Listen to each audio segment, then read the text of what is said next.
Bonjour à tous et bienvenue dans un nouvel épisode de Photantique. Cette fois-ci, je vais vous présenter un petit appareil et une petite série photo que j'ai faite un peu plus loin. Donc comme la fois dernière, je vais faire d'abord une petite partie technique de quelques minutes sur l'appareil photo, l'objectif, et puis ensuite je vais vous montrer la série photo. Au niveau de l'appareil photo, je vais vous présenter un Cosina CT9 avec de la Kodak Gold. Pour l'objectif, tout a été fait donc avec un Sigma 35-70 f2.8.4. Cette fois-ci, je vous parlerai pas trop de l'objectif, je le montrerai sûrement sur le Sony un jour et je vous ferai un petit topo vraiment que sur l'objectif, même si toute la série photo a été faite avec. Merci à Ilia qui m'a donné donc les pellicules et qui m'a prêté l'appareil photo. Alors qu'est-ce que ce Cosina CT9? C'est tout simplement un appareil photo japonais, plutôt bas de gamme, censé donc être simple à utiliser. Dans les années 80, là où date l'appareil photo, les réflexes c'était ça qui faisait entre guillemets les meilleures photos. Même si voilà, c'est très marketing quand même. Donc c'est un appareil photo simple qui n'a pas de position manuelle, qui a vraiment très peu de boutons, vous voyez au-dessus. C'est très limité. Donc au niveau de son fonctionnement, c'est simple, comme beaucoup d'appareils photo des années 80, on est à priorité à l'ouverture. On tourne l'ouverture et à l'intérieur on a une petite LED qui s'affiche avec la vitesse, et puis c'est à nous de voir si c'est bon ou pas. Voilà, on a une position auto, on a une position manuelle mais qu'en fait n'en est pas vraiment une puisque ça bloque tout à un 125e de seconde, c'est si on branche un flash. Et puis une position off, voilà, on charge ici, on prend en photo ici, les ISO sont manuels, et voilà, c'est à peu près tout ce qu'on a comme contrôle, il n'y a vraiment pas grand chose. Au niveau donc des pellicules que j'ai utilisées, donc comme je vous disais, Ilia m'a offert 4 pellicules Kodak Gold, donc toute la série, 100, 200, 400 et 800 ISO. Donc la Kodak Gold c'était une pellicule grand public, mais donc pas le plus bas de gamme, on va dire milieu de gamme dans les années 90-2000. Maintenant il y a toujours la Kodak Gold 200 qui est toujours produite, une des très rares pellicules grand public avec une autre Kodak, puisque Fuji arrête cette année toutes ses pellicules grand public, couleur en tout cas. Voilà, le noir et blanc ils arrêtent tout, donc comme ça on est tranquille. Et puis Ferrania a pas repris la couleur, donc au niveau grand public, on n'a plus que la Kodak Gold, en tout cas en milieu de gamme. Donc au niveau du résultat, la 100 ISO donne des couleurs chaudes avec des résultats très corrects. Je n'ai pas pu utiliser la 200 ici, la 400 donne un peu plus de grain, et la 800 c'est du 800 ISO grand public, donc ça granule, surtout qu'elles sont périmées depuis quelques années déjà. Et voilà, le résultat est quand même assez moyen, mais j'ai essayé de faire des choses avec. Donc voilà, ça donne un rendu assez spécial, un rendu assez chaud. C'était ce pourquoi elles étaient connues, ces pellicules. D'ailleurs Gold c'est peut-être pour ça, c'est parce que ça donne un rendu chaud.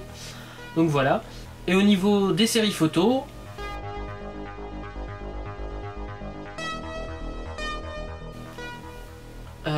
donc je suis parti à Vaqueras chez un ami et donc j'ai utilisé ces 3 pellicules puisque j'ai pas eu le temps d'utiliser la 4e en 3 jours.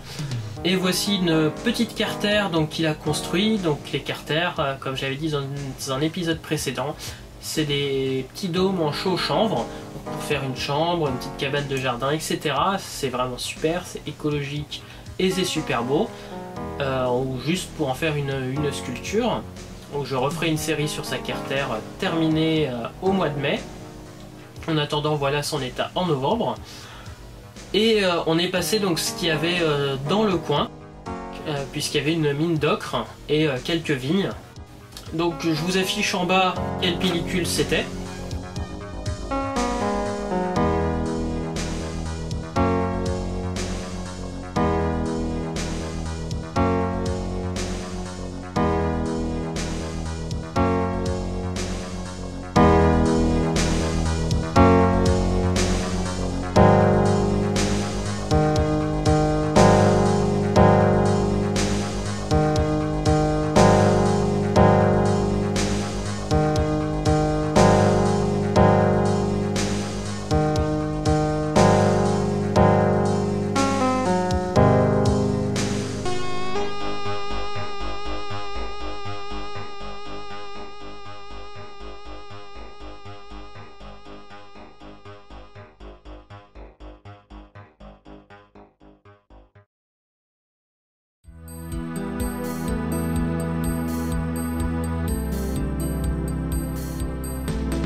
voilà, c'est terminé sur cette petite épisode rapide.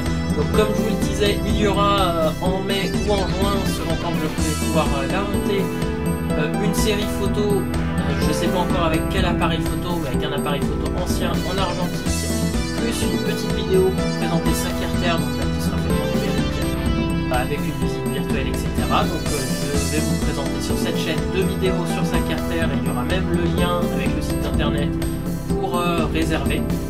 Mais en attendant, je vous dis à une prochaine pour un nouvel épisode de Photo Antique, donc d'ici une semaine ou deux. Et voilà, portez-vous bien, faites des photos et à bientôt!